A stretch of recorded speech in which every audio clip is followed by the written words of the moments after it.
Almost every morning has been an argument about why school should be a priority. Being a teenager in high school is really tough. I remember I hated high school.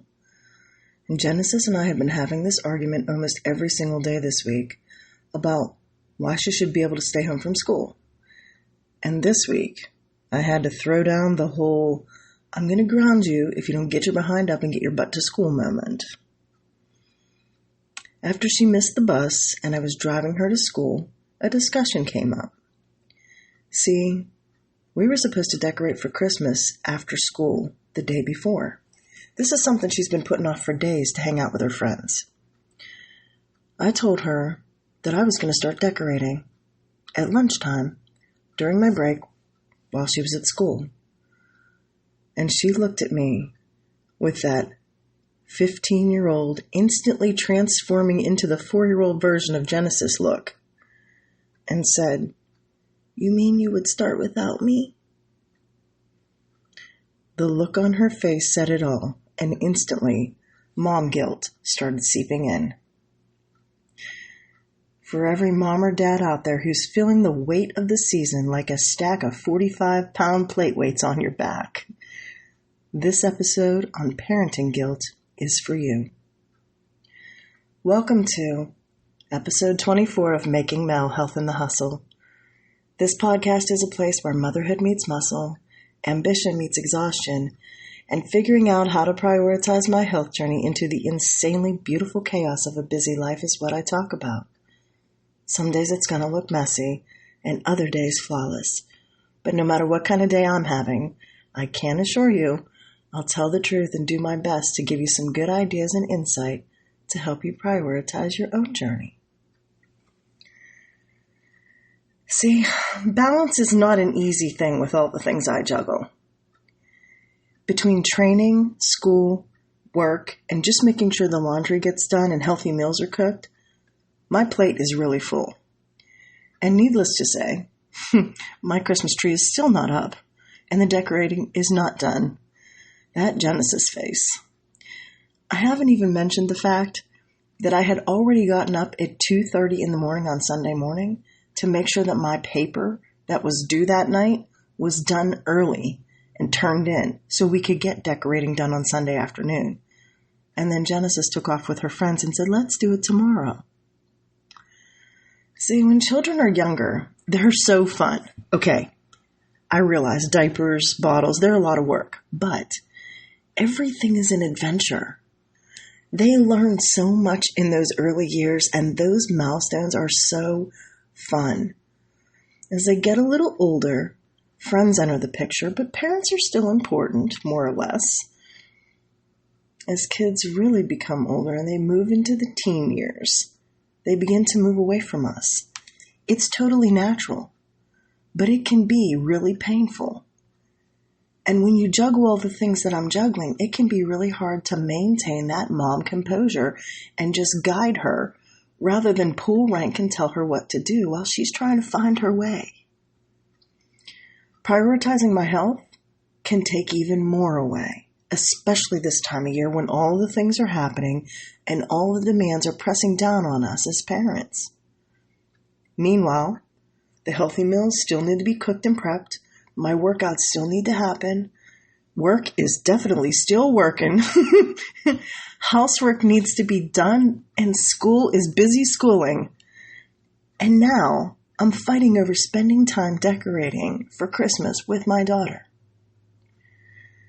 Have you ever found yourself just sneaking in a workout between wrapping gifts and baking cookies only to feel guilty for taking time for yourself? You know, balancing self-care and meeting family expectations during the holidays can be a mighty feat at times, and parenting guilt is real. Then you have the added pressure of gifts, which I am a heavy advocate that it should be limited. If you are someone who worries about paying the bills at different times during the month, like me, then go small and thoughtful. Get something they need, something they want, something you want for them, and an experience. Now, I realize the gifts get larger and more expensive as they get older, but that is a great frame of reference for any age.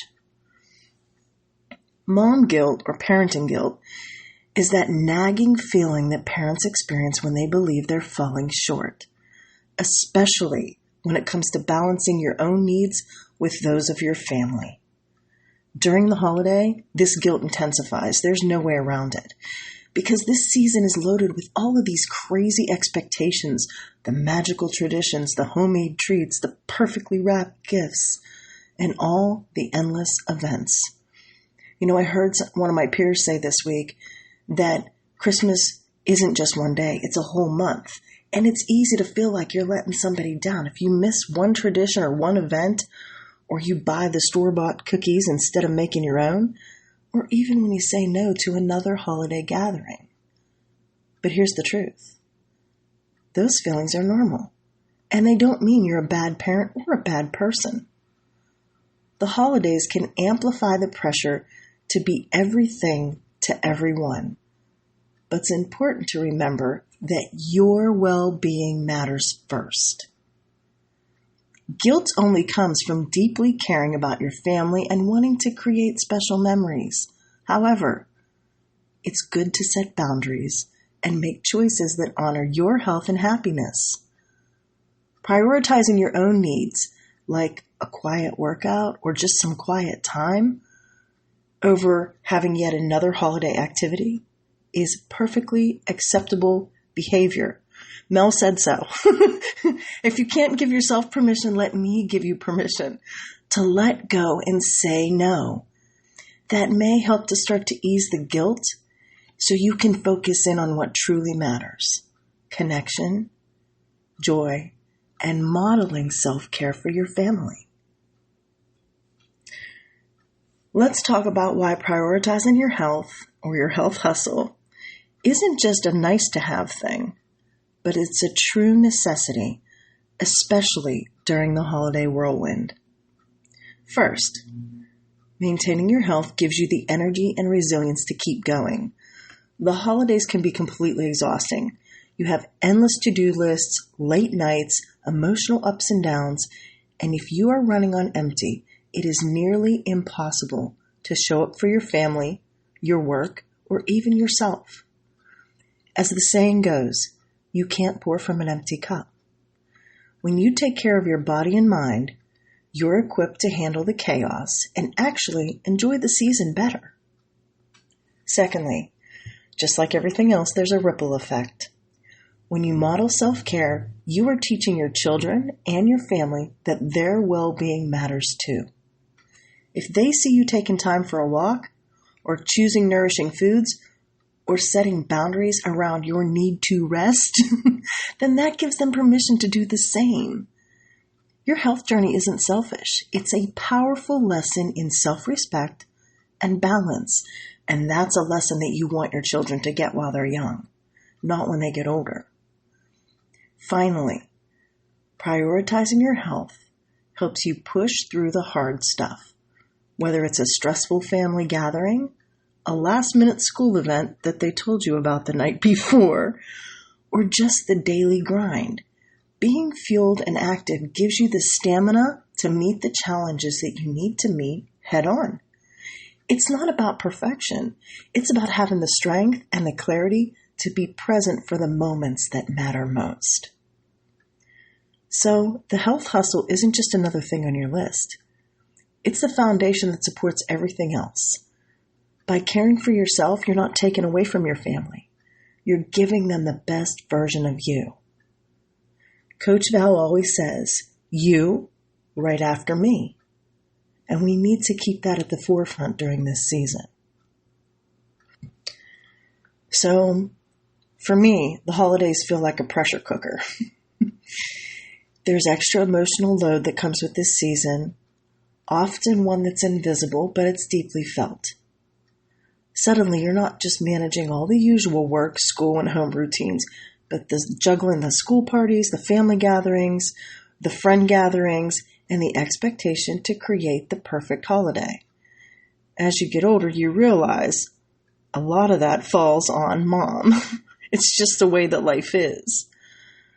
Social media can add to our stress. There are endless images of beautifully decorated homes and elaborate meals and families in matching pajamas, it's easy to fall into the comparison trap and feel like you're not measuring up. The myth of the perfect holiday is everywhere, and it can make even the most resilient parent question if they're doing enough. On top of that, there's the emotional weight of wanting to make memories, maybe missing loved ones who are no longer with us, keeping traditions alive, and making sure that everybody feels special. The pressure to say yes to every single invitation, to bake from scratch, and keep up with all the extras is exceptionally overwhelming. And when you try to carve out time for your own health or well-being, the guilt can creep in even stronger. You go to the gym and you're thinking about all the things you need to be doing. Here's the reality. The holidays are intense for everyone, and it's okay if things aren't picture perfect. I would argue that flawed works better. Those extra expectations and the emotional load are real, but so is your need for rest, boundaries, and self-compassion.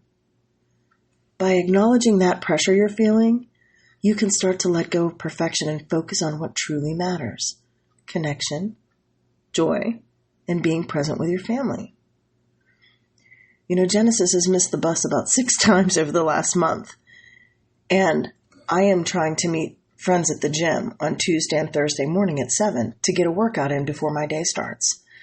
I have had to repeatedly miss because of the mom becoming a bus thing, and I've gotten really mad at her at times. But the truth is that managing your time, especially for a teenager who goes like she does, is part of life. And helping our kids get on track and not fall behind, it's part of the parenting gig. Setting boundaries, perhaps taking the phone away, teaching those hard lessons, can sometimes be harder on us than it is on them. So this is part of pivoting. Maybe I need to realize that 7 a.m. is not the best time for me to go to the gym because it's not the best time for her. And I need to figure out a different workout time. Not dump the whole workout time. Just figure out something that's more workable for my schedule. This is where you can start to ease guilt and prioritize your health. I'm going to give you 5 quick strategies that are going to help you do that.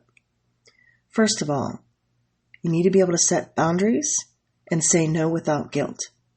It is okay to decline the invitations and to skip certain activities to protect your time and your energy. Remember, saying no to something that drains you is saying a yes to your well-being and your family's peace. And no is a full sentence. You don't have to make excuses. You just have to be willing to say no. I'm really sorry, but I can't make that. Done. The second strategy is to involve your family in healthy activities.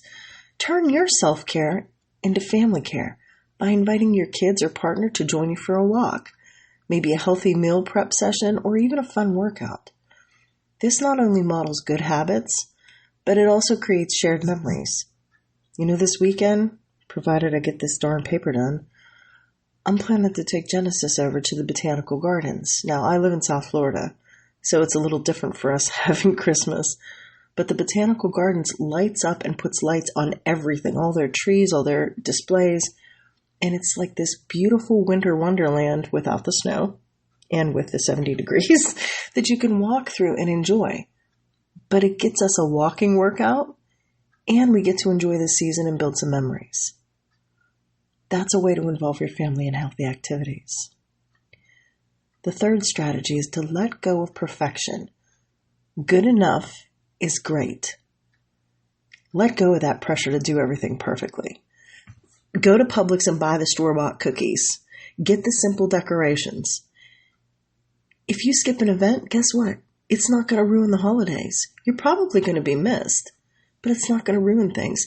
Focusing in on what matters most, that connection and joy that I already talked about, is what it takes sometimes. Good enough is wonderful. The fourth strategy is to schedule some me time and stick to it. Look, I put my stuff in my calendar when it needs to get done.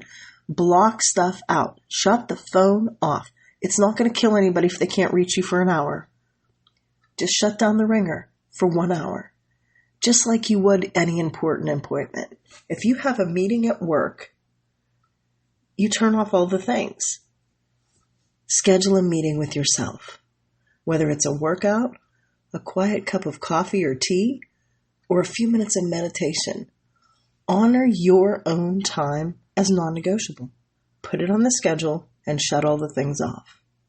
You deserve that. The fifth strategy is to reframe your self-care as family care. Taking care of yourself isn't selfish. It's essential. When you prioritize your own health, you're better able to care for your family and model that resilience and balance for your children. That's how they learn to do it for themselves. So by giving that gift during this holiday season to your children, you're going to give them a gift that will keep on giving to them for their whole life. Another thing I want you to think about is just some mindsets for this season. Celebrate those small wins. Every time you honor your health or set a boundary or let go of perfection, acknowledge it as progress. Those small, steady shifts add up to a healthier, happier holiday season for you and your family. Remember, no matter what level you're at, you are doing enough. And you deserve to feel good, your body and your mind. And the holidays aren't about perfection. They are about that connection, joy, and showing up as your authentic self. Memories aren't made in all the checklists. They're made in the moments of the laughter, the togetherness, and even sometimes the chaos. They're not made in perfectly decorated homes with elaborate meals or matching pajama moments. Give yourself permission to rest and reset. It's okay to take breaks and say no, or step back when you need to recharge. Your energy and your joy are gifts to your family. Every time you choose to honor your health, set a boundary, or let go of guilt, you're not only caring for yourself, but you're caring for them. When you prioritize your well-being, it teaches them self-care is valuable. So here's your challenge. I want you to choose one small way to honor your health this week, guilt-free, whether it's a walk or a nourishing meal or simply saying no to something. Remember, you're not choosing yourself over your children. You're choosing both. When you thrive, the people around you thrive. You've got this. So give yourself permission to rest, reset, and enjoy the season instead of letting it suck the life out of you, because you deserve that too. Next time, I'm going to tackle a subject that's hitting a lot of my friends hard this year. We're going to talk about grief and celebrations through the loss. Until then, onward and upward, my friends.